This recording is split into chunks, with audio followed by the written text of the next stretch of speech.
This morning we're going to hear some wisdom from Charles Spurgeon, 1865. And then we're going to hear what that wisdom sounded like in 1939. And then what it sounded like in 1993. And then you're going to live, I hope, the rest of this day so you can see what it looks like in 2020 to live this wisdom.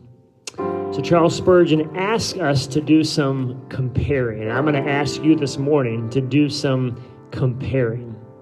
He said, look at your possessions, O believer, and compare your portion with what other people have and what other people live for. He said some people have this huge portion and their investments are yielding them a huge harvest. But then Spurgeon says, what are those harvests compared with your God, who is the God of harvest? He says, what are, bursting pantries and unlimited dining at fancy restaurants compared with him who feeds us with the bread from heaven? Some people have their portion in stocks, and their wealth, some of the time, is abundant and flows to them in constant streams until they become a very reservoir of gold. But what is gold compared to God, who has blessed you with every spiritual blessing in Christ? In him we have more than gold or riches could ever buy. And all that sounds nice, but I want you to take a minute and see if you actually believe that. And if you do, thank God. But if you are not quite there this morning, would you take a minute and just pray that God would give you that kind of perspective, that you'd be able to say, Lord, you are more precious to me than gold or silver or stocks or checking accounts or savings. Would you just say that to the Lord and let that become true deeply inside of you? And here's what all that sounded like in 1939. I'd rather have Jesus than silver or gold. I'd rather be his than have riches untold. I'd rather have Jesus than houses or lands. I'd rather be led by his nailed, pierced hand than to be the king of a vast domain and be held in sin's dread sway.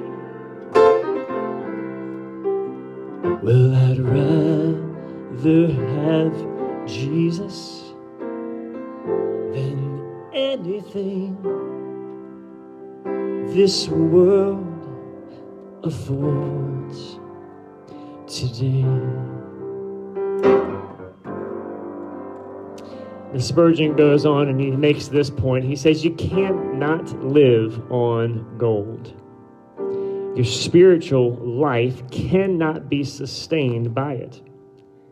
He said, there are griefs in life which wealth cannot alleviate. There is the deep need of the dying hour for which no riches can provide. Here's actually some real practical questions for you to consider. Those of us who are motivated by that dollar. Put money on a troubled conscience, Spurgeon says, and can it allay its pangs? Apply possessions to a desponding heart and see if it can help even one groan. Can it give one grief any help at all? Let's look at another thing that we often live for, and that's men's praise and applause and adulation and approval. Spurgeon says, ask yourself, is not your God more to you than all of the applause all of the approval that anyone could ever possibly imagine having? What if 1,000 people, he says, were applauding for you every day? Would that get you ready for heaven? Would that cheer you up when you have to stand before God on the day of judgment on your own record or on the record of what everybody else thought about you? Would that help you any one bit? But when you have God for your portion, you have more than all else put together. In him, every want is met, whether in life or in death. With God, your portion is rich indeed, for he will supply your need. He will comfort your heart. He will comfort your grief. He'll guide your steps. He'll be with you in the dark valley. He'll take you home to enjoy him as your portion forever. Again, as we've said on these 8 at 8s before, when you stand before God, you want to stand clothed in the righteousness of Jesus Christ, which means that you want God to be looking at his record, not yours. And so why not live today believing that God is enough? What an amazing day you would have if you lived like that. And so here's what this message sounded like in 1993.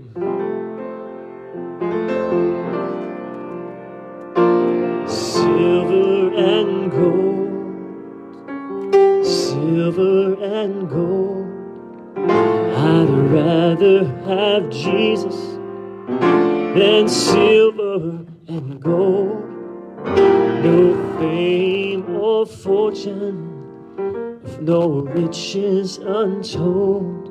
I'd rather have Jesus than silver and gold. Don't give me a mansion on top of a hill. Don't give me the world with a shallow thrill. But just give me a Savior, my life he can hold. I'd rather have Jesus than silver or gold. Silver or gold, silver or gold. I'd rather have Jesus than silver and gold. No fame or fortune, no riches untold. I'd rather have Jesus than silver and gold.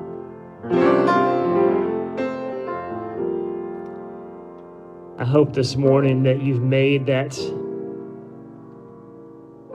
transition in your heart from whatever it was that you were thinking about living for today and the priceless worth of God and the priceless worth he says you are. There's nothing that can compare to what he thinks about you, to the applause he's giving you, to the future he's offering you, to the love he has placed on you. So why would you live trying to amass any other kind of wealth or possession or value?